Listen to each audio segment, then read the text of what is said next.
마태복음 16장 21절에서 28절 말씀입니다.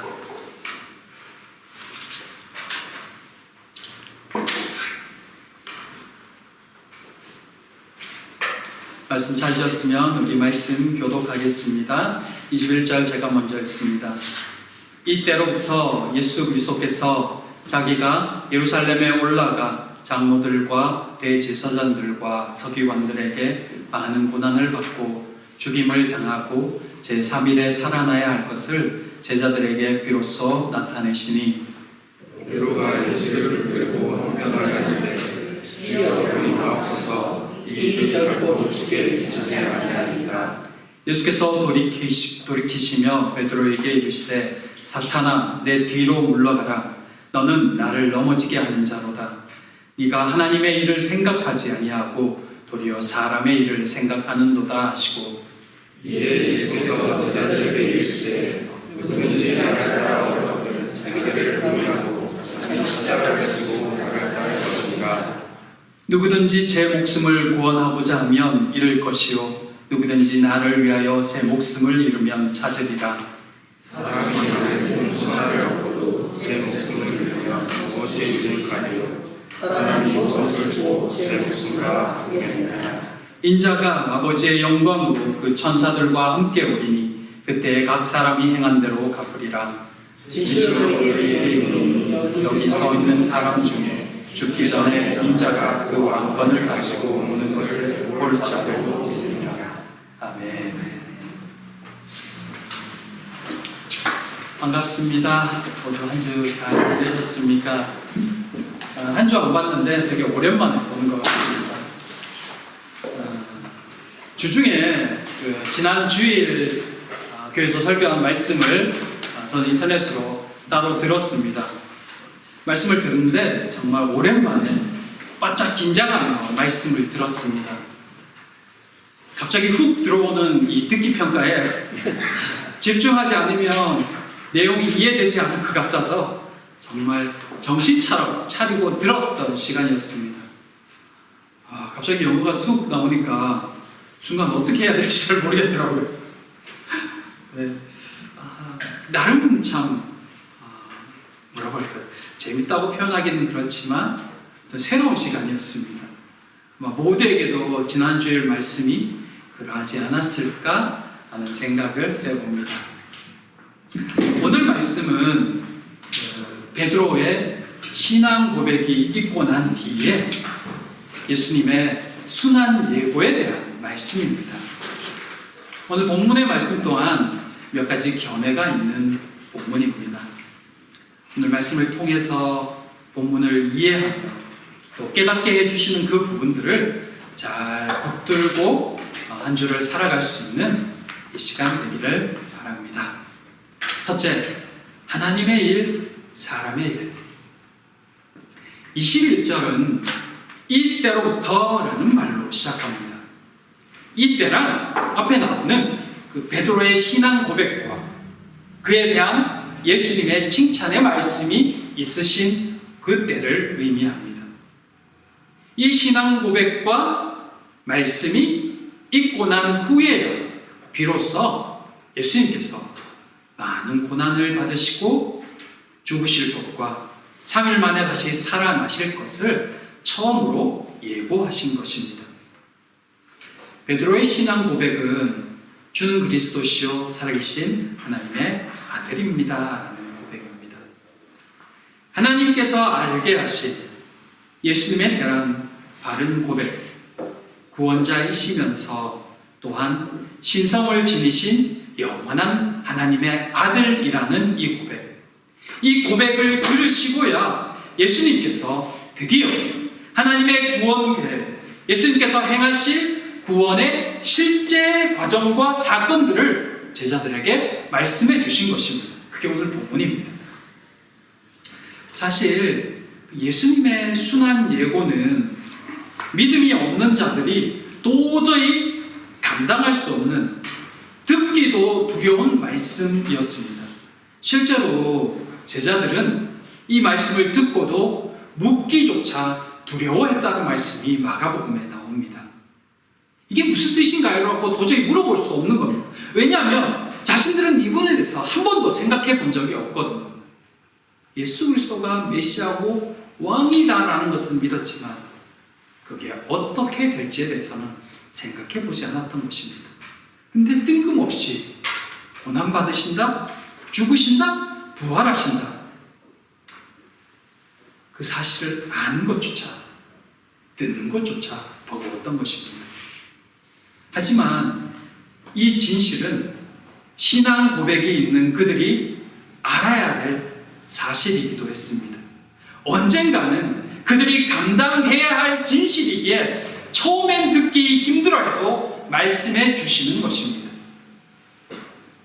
그것이 분명 그들의 신앙을 온전케 하며 메시아께서 하실 일, 고난받는 메시아에 대한 바른 관점을 가질 수 있게 하고 또 언젠가는 그들도 따라가야 할 길이기 때문입니다. 모든 것이 그러하듯 신앙에도 단계가 있습니다. 우리는 편한 것, 익숙한 것, 좋은 것을 더 원하지만 신앙의 성장에는 여러 과정들이 있는 것입니다. 일정 수준이 지나면 다음 단계로 나아가야 하는 과정이 있습니다. 제자들은 예수님과 평생 함께 하고 싶어 했겠지만 그것은 그리스도의 길이 아닙니다. 예수님은 고난의 길을 거쳐 십자가로 나아가야 했고 그 끝에 부활과 영광이 있습니다. 예수님은 그 길을 가지 말라고 말리는, 여기 보면 이 항변하다라고 표현하고 있는데 사실 이 표현은 거의 책망하는 수준입니다. 예수님을 책망해요. 결코 그렇게 할 수 없다고, 그렇게 해서는 안 된다고 이야기를 하거든요, 베드로가. 그럼 베드로를 향해서 사탄아 내 뒤로 물러가라고 말씀합니다. 우리가 들었으면 정말 시험 들 만한 말씀입니다. 너무 직설적이죠. 왜 이렇게 예수님은 강하게 말씀하고 계실까요? 베드로의 말은 분명히 스승이신 예수님을 위하는 말이었습니다. 자기의 스승께서 고난을 받으시고 죽으신다는데 그걸 아무 반응 없이 듣고만 있다면 그게 오히려 이상한 거죠. 근데 예수님은 이 일을 하나님의 일과 사람의 일로 구분해서 말씀하셨습니다. 예수님의 책망은 베드로의 말을 듣고 하신 말씀이지만 실제 베드로만을 향한 말씀이 아니었습니다. 그 말 뒤에 숨어서 교묘하게 역사하는 사탄의 방해를 책망하신 것입니다. 앞절에 이 반석 위에 내 교회를 세우리라 하실 때 이 반석 위가 베드로 개인만을 위한 말씀이 아니듯 사탄이라는 이 표현 역시 베드로라는 이 한 인격만을 향한 말씀이 아닌 것입니다. 가끔은 사람이 사탄의 도구가 될 때가 있습니다. 그의 충성심, 그의 사랑, 때로는 연약함과 악함을 사탄이 교묘하게 사용합니다. 본문에도 베드로의 이 사랑과 충성심을 교묘하게 사용하는 이 사탄의 계략이 보이는 것입니다. 사탄이 예수님을 향한 베드로의 선한 마음과 때로는 그 한켠에 숨어있는 자기의 그 어떤 마음들을 이용해서 자신의 목적을 이루고자 한다는 것입니다. 예수님께서는 베드로 뒤에 숨어서 조종하고자 하는 이 악한 것의 계략을 정확히 꿰뚫어 보셨으며 그것이 잘못된 말임을 지적해 주신 것입니다. 베드로가 그렇다면 예수님의 이 말씀을 이해했을까요? 아마 다 이해하지 못했을 것입니다. 어쩌면 자신이 여전히 자신의 말이 왜 잘못됐는지조차도 몰랐을지 모릅니다. 온전히 이해하려면 시간이 더 필요했을 것입니다.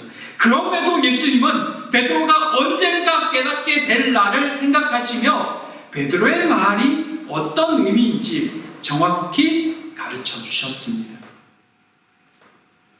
사람의 일, 듣기에는 그럴듯하고 때로는 진심처럼 보이지만 그 이면에는 여러 생각들이 복잡하게 얽혀 있는 경우가 종종 있습니다.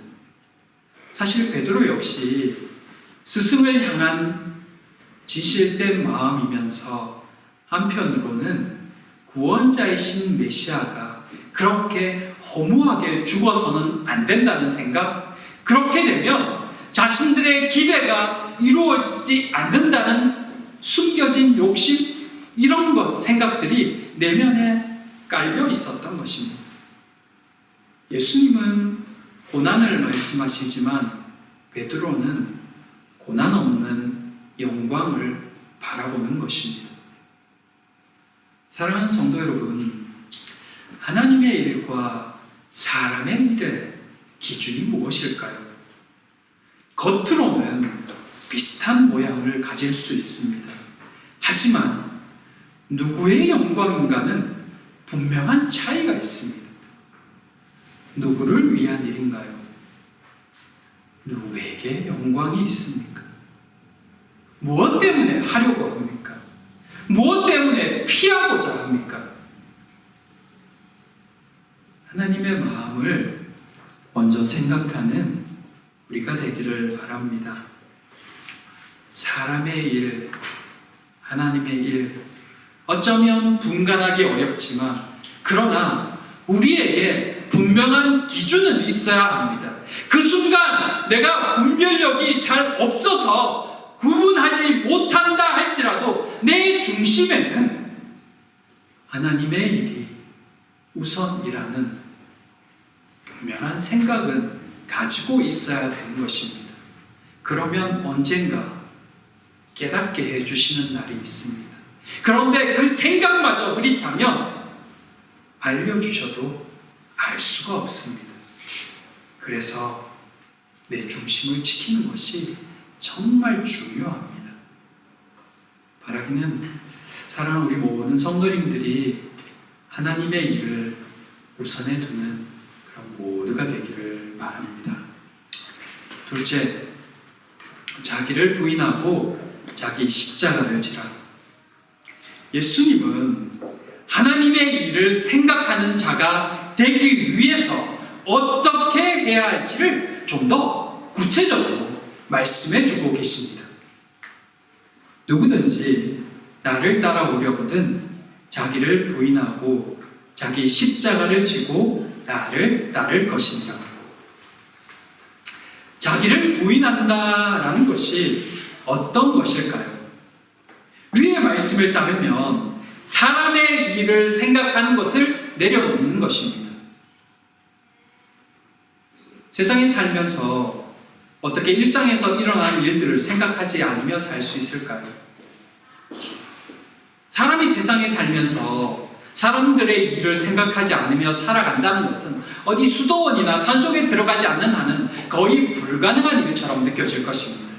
하지만 본문이 말하는 사람의 일을 생각한다는 이 말은 자기 중심적 생각을 말합니다. 사람들은 대부분 어떤 상황을 만나면 손익을 따지는데 익숙합니다. 좋다 나쁘다가 아니라 이것이 나에게 유익인가 손해인가를 먼저 생각하는 것입니다. 그것도 무의식 중에서도. 그리고 인간적인 감정이 먼저 작용합니다. 이것이 다 나쁜 것은 아닙니다.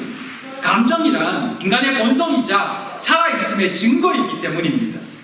하지만 여기에 너무 휘둘리게 되면 정확한 판단을 내리기 어려워집니다.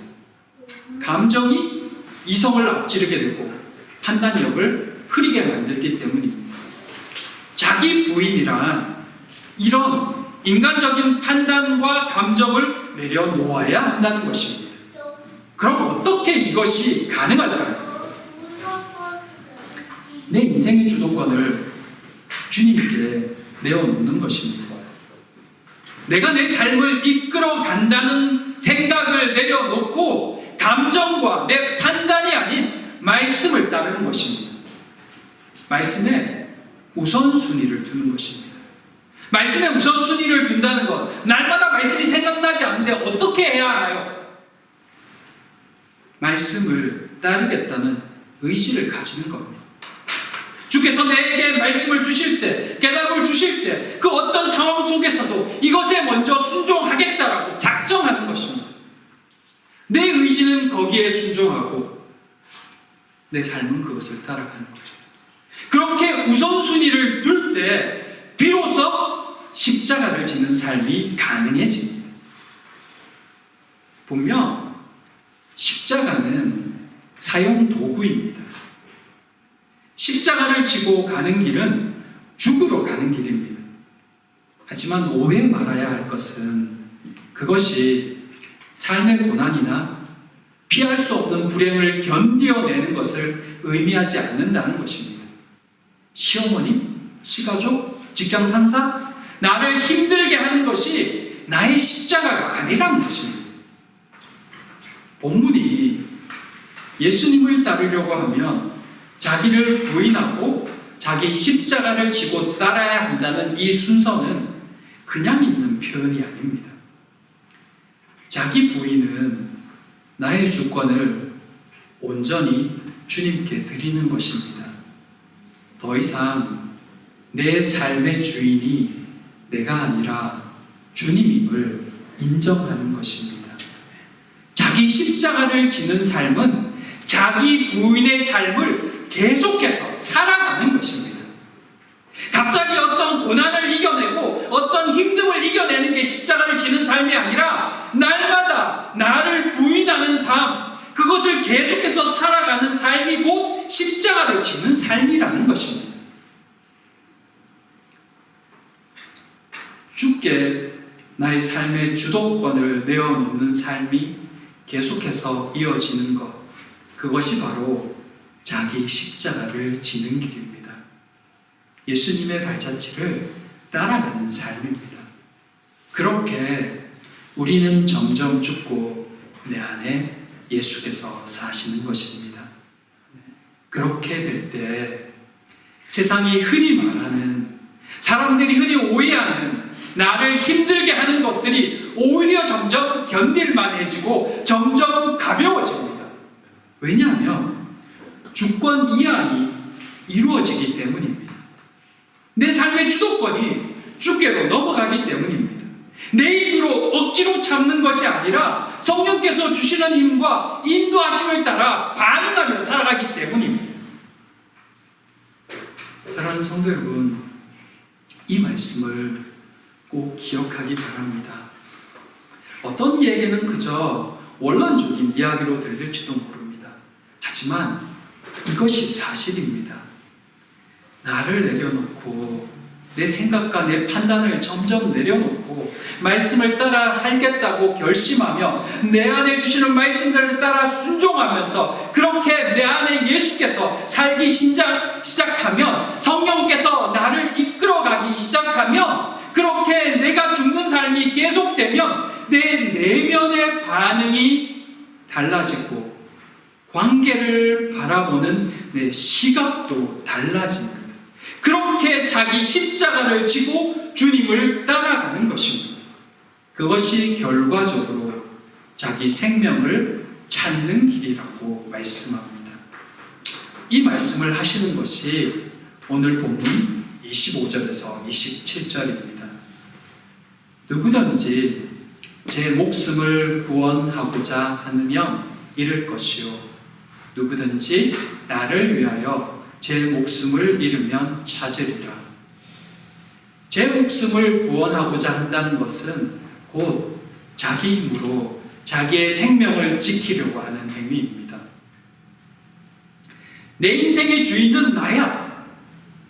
현대사회에서 이 말은 참 당당하고 멋있고 주체성을 가진 사람의 모습으로 여겨집니다. 그러나 성경적인 관점에서 볼 때 이 말은 참 맞지 않는 말이기도 합니다.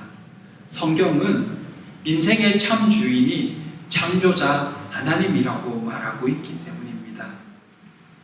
인생에 있어서 사람의 노력과 결단으로 이룰 수 있는 일들이 생각보다 꽤 많습니다. 심지어 성경은 노력으로 온 천하를 얻는 것도 가능할 수 있다고 말합니다. 부와 명성, 지위, 권력을 얻는 것도 가능하다고 말합니다. 하지만 생명은 아닙니다. 이 땅에서의 삶을 잠시 더 연장할 수는 있겠지만 영원히는 아닙니다. 내가 아무리 노력하고 애써도 결국은 죽음이라는 마지막으로 끝날 수밖에 없는 것이 인생이라는 것입니다. 하지만 죽게 내려놓을 때, 자기를 부인하고 주를 따를 때 그는 영원한 생명을 얻습니다. 그 생명이 온 천하보다 더 귀하다는 것입니다. 27절에 예수께서 다시 오실 때 각 사람이 행한 대로 다 갚아주리라고 말씀합니다. 이것은 행위에 대한 보상처럼 생각할 수 있지만 사실은 결과를 말씀한 것입니다. 주를 위해 산 사람들, 주를 자신의 삶에 영접하고 그분의 인도하심을 따라 산 사람은 반드시 영원한 생명을 얻게 될 것이라는 말씀인 것입니다. 자기 부인은 나를 잃어버리는 일이 아닙니다. 오히려 나보다 나를 더 잘 아시는 주님께 나를 맡기는 것입니다. 고장난 시계는 시계를 만든 사람, 시계를 수리하는 사람이 가장 잘 알듯이 내 인생을 내가 아니라 나를 만드신 하나님이 가장 잘 아시고 잘 고치신다는 말씀입니다. 그래서 자기 부인은 나를 망가뜨리거나 없애버리는 것이 아니라 나를 가장 잘 아시는 분께 나를 맡기는 것입니다. 그게 자기 부인입니다. 걱정하지 않아도 됩니다. 주께 나를 맡긴다고 내 인생 망가지지 않습니다. 내내 고생만 하는 인생이 되지 않습니다. 가장 안전하고 평안을 누리게 하는 시간인 것입니다. 28절 말씀은 어려운 말씀입니다. 여기 서 있는 사람 중에 죽기 전에 인자가 그 원권을 가지고 오는 것을 볼 자도 있느니라. 이 말씀은 사실 17장과 연결된 말씀입니다. 이 부분은 다음 시간에 함께 나누겠습니다. 사랑하는 성도 여러분, 내가 주인이며 내 인생은 내 능력치만큼만 빛나지만 하나님이 주인이시면 내 인생은 하나님의 영광만큼 빛나게 된다는 말이 있습니다. 이것이 26절에서 말하는 온 천하보다 귀한 목숨의 진짜 가치입니다. 우리의 생명이 그만큼 귀하다는 것입니다. 그리스도인들이 오해하는 나를 힘들게 만드는 것이 자기 십자가라는 생각, 사실은 틀린 생각입니다. 자기 십자가를 지는 삶은 오히려 자신을 힘들게 하는 것으로부터 자유하게 하기 때문입니다. 왜냐하면 그 무거운 짐을 예수께서 지시기에, 예수께서 이끄시기에 나의 짐은 훨씬 가벼워지기 때문입니다. 그게 사실은 십자가를 지는 삶입니다. 예수님을 따르는 삶은 주께 맡기는 삶입니다. 십자가를 지는 삶은 보행이 아니라 예수께 맡김이며 훨씬 가볍다는 것입니다. 마태복음 11장 28절 30절에 우리가 잘 아는 말씀이 있습니다. 수고하고 무거운 짐진 자들아 다 내게로 오라. 내가 너희를 쉬게 하리라.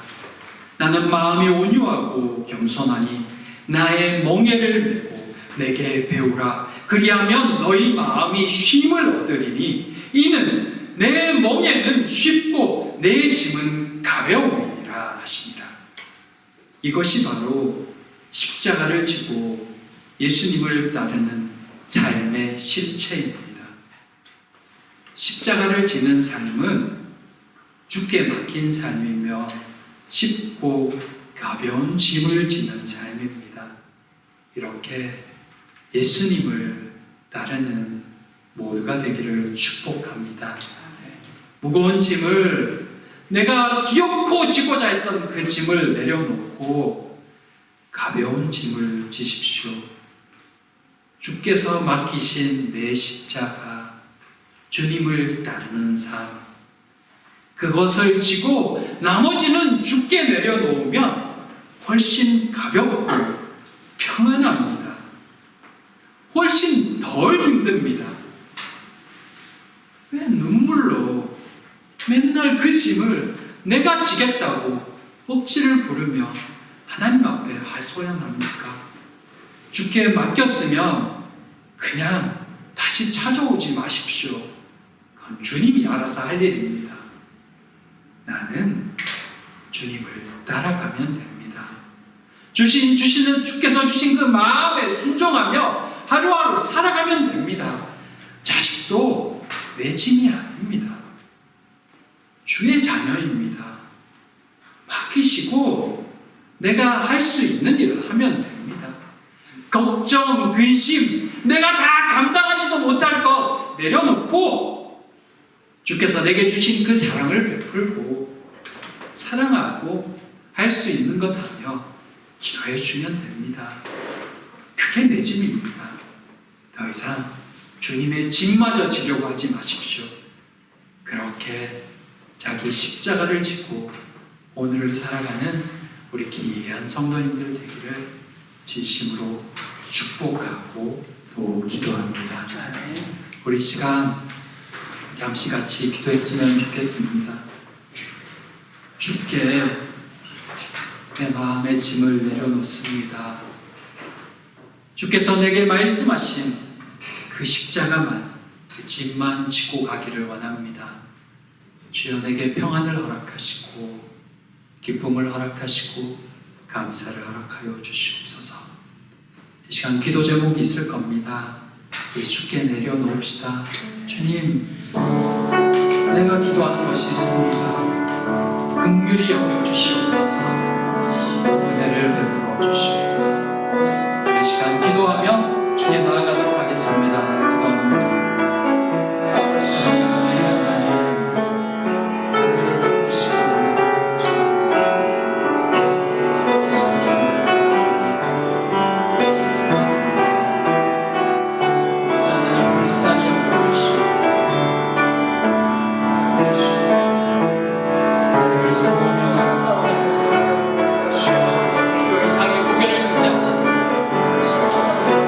주신 그 십자가 지고 갈 수 있게 하여 주시옵소서. 주께 따라가니라 정말 감사하고 영광하며 은혜를 더하여 주시옵소서. 아버지 하나님 은혜를 더하여 주시옵소서. 불쌍히 보여주시옵소서. 아버지 하나님 불쌍히